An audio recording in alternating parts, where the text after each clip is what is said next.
A hymn is not an old song. It's a song that is written in a certain way that only stays within a 5-chord range. You've got bless the Lord, oh my, the sun comes up. Capos are just laziness. Did you just say queer chord? Queer. A queer chord that poor old electric guitarist can't use a capo.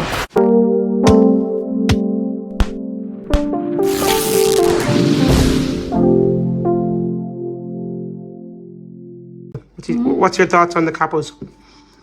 Well, capos are just, you're just comfortable playing in a key and then you go up 5 frets just to try and get it to suit your voice, but then you leave all the other musicians behind because then it goes into A sharp or some queer chord that... Did you just say queer chord? Queer. A queer chord that poor old electric guitarist can't use a capo. And capos are just laziness, and we have to push ourselves to not use a capo. And so it does require a bit of work. It also requires stretching your voice.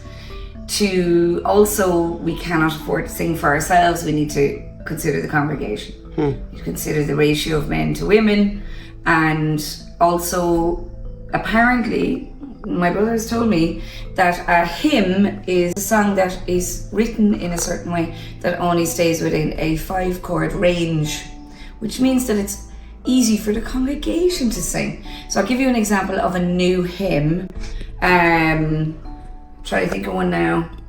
I Sought the Lord. Any of the Shane and Shane stuff, Kirsten and Getty, a lot of their stuff is written as a hymn. A modern day hymn, which means it's really easy for the congregation to sing.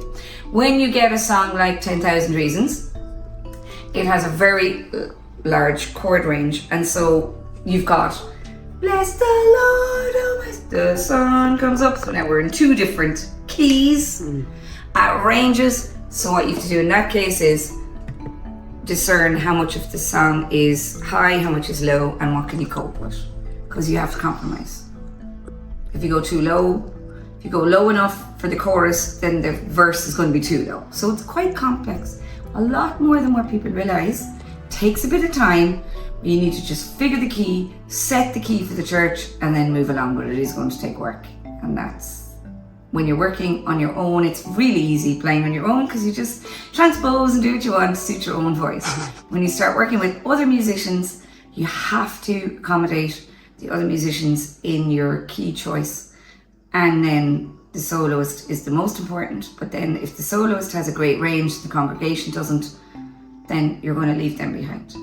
And so it's really easy to sing solos and to be singing at home, having a great time. But when you're leading a congregation, that is a whole different kettle of fish. Then you have to keep the ego out of it. And there's so much going on, so much. And then after all that, you don't want the congregation looking at you.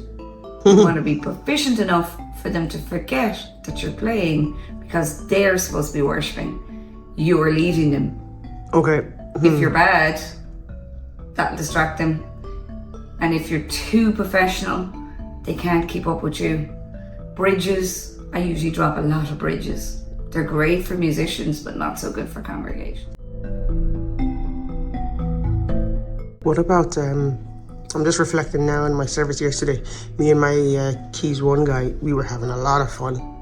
Like, it was fun. I love playing with him. A fantastic relationship.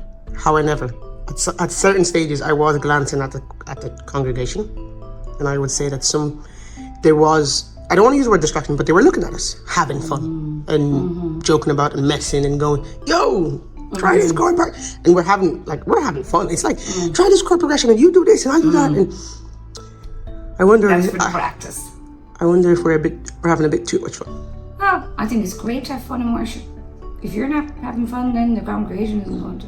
Okay, so you don't think that's bad fun? No, but I do think that maybe the practice is where a lot of that should be working out. We're not working out. We're literally like inspiring each other in the moment. Yeah, no. I mean, nothing wrong with that. That's great when that happens. It's rare. Yeah, there's one guy I work with, and he is fantastic electric guitarist, and I really enjoy it when he plays with me. But we could easily go off on our own. So yeah, you do. It's different when you're in the worship and the congregation. Well, this is a praise session though. Yeah. Not good for the band to be having fun. I know it is. There's a guy I really want to talk to. His name is AJ Music. He's based in Nigeria. I'm going to talk to him at some point in my life. He has incredible fun. So he has a camera set up on the band.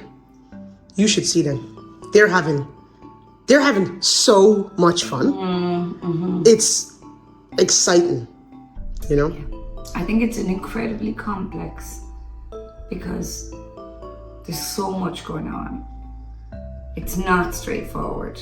And so also depends where you are. I remember one time being asked to do worship at a conference, I won't say.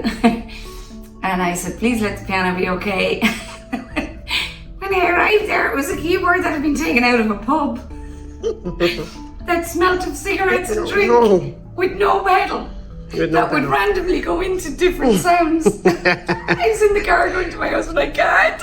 And then I just decided I am just going to have to worship the Lord myself. Yeah. Because if I don't, and in the end there was so many people coming up going, that was amazing. And I was like, what? Because if you're worshipping, if you're in it, that's contagious. So, like whatever about, I think too structured worship is a problem.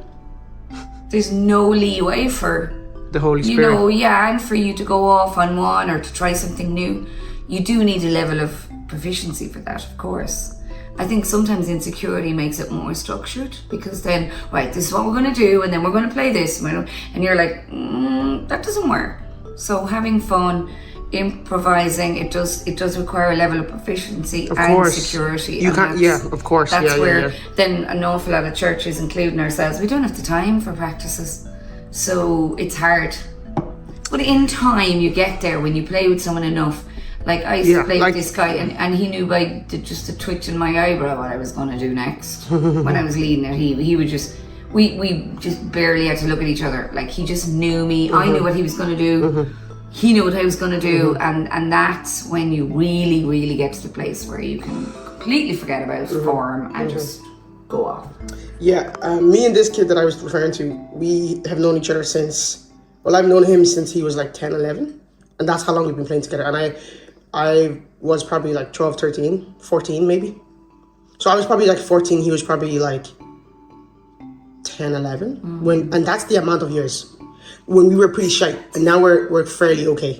And he's incredibly better than me. But like, say yesterday at certain points in the worship, I just took my hands off and I wasn't worshipped, you know?